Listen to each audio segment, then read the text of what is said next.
വഴിയിൽ കരഞ്ഞു വന്നോരമ്മയെ തനയൻ തിരിഞ്ഞു നോക്കി.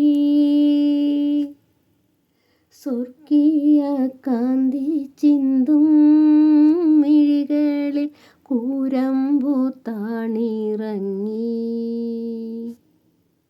ആരോടു നിന്നെ ഞാൻ സാമ്യപ്പെടുത്തും കഥനപ്പെരും കടലേ. ആരറിഞ്ഞാഴത്തിൽ അലതല്ലി നിൽക്കുന്ന നിൻ മനോവേദന. നിൻ കണ്ണുനീരാൽ കഴുകേണമെന്നിൽ പതിയുന്ന മാലിന്യമെല്ലാം. 4-ാം സ്ഥലം. ഈശോ വഴിയിൽ വെച്ച് തൻ്റെ മാതാവിനെ കാണുന്നു. ഈശോ മിശിഹായെ, ഞങ്ങളങ്ങയെ കുമ്പിട്ട് ആരാധിക്കുന്നു. എന്തുകൊണ്ടെന്നാൽ അങ്ങ് വിശുദ്ധ കുരിശാൽ ലോകത്തെ വീണ്ടും രക്ഷിച്ചു. കുരിശ് യാത്ര മുന്നോട്ട് നീങ്ങുന്നു.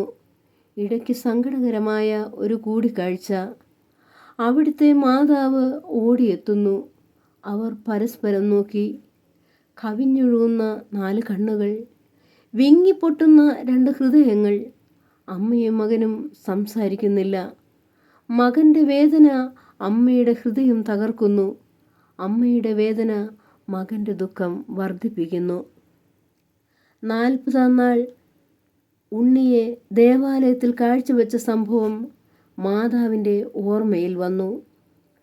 നിന്റെ ഹൃദയത്തിൽ ഒരു വാൾ കടക്കും എന്ന് പരിശുദ്ധനായ ശിമിയോൻ അന്ന് പ്രവചിച്ചിരുന്നു. കണ്ണുനീരോടെ വിതയ്ക്കുന്നവൻ സന്തോഷത്തോടെ കൊയ്യുന്നു. ഈ ലോകത്തിലെ നിസാര സങ്കടങ്ങൾ നമുക്ക് നിത്യഭാഗ്യം പ്രദാനം ചെയ്യുന്നു. ദുഃഖസമുദ്രത്തിൽ മുഴുകിയ ദിവ്യരക്ഷിതാവേ, സഹനത്തിൻ്റെ ഏകാന്ത നിമിഷങ്ങളിൽ അങ്ങേ മാതാവിൻ്റെ മാതൃക ഞങ്ങളെ ആശ്വസിപ്പിക്കട്ടെ. അങ്ങയുടെയും അങ്ങേ മാതാവിൻ്റെയും സങ്കടത്തിന് കാരണം ഞങ്ങളുടെ പാപങ്ങളാണെന്ന് ഞങ്ങൾ അറിയുന്നു. അവയെല്ലാം പരിഹരിക്കുവാൻ ഞങ്ങളെ സഹായിക്കണമേ. സ്വർഗസ്ഥനായ ഞങ്ങളുടെ പിതാവേ, അങ്ങയുടെ നാമം പൂജിതമാകണമേ.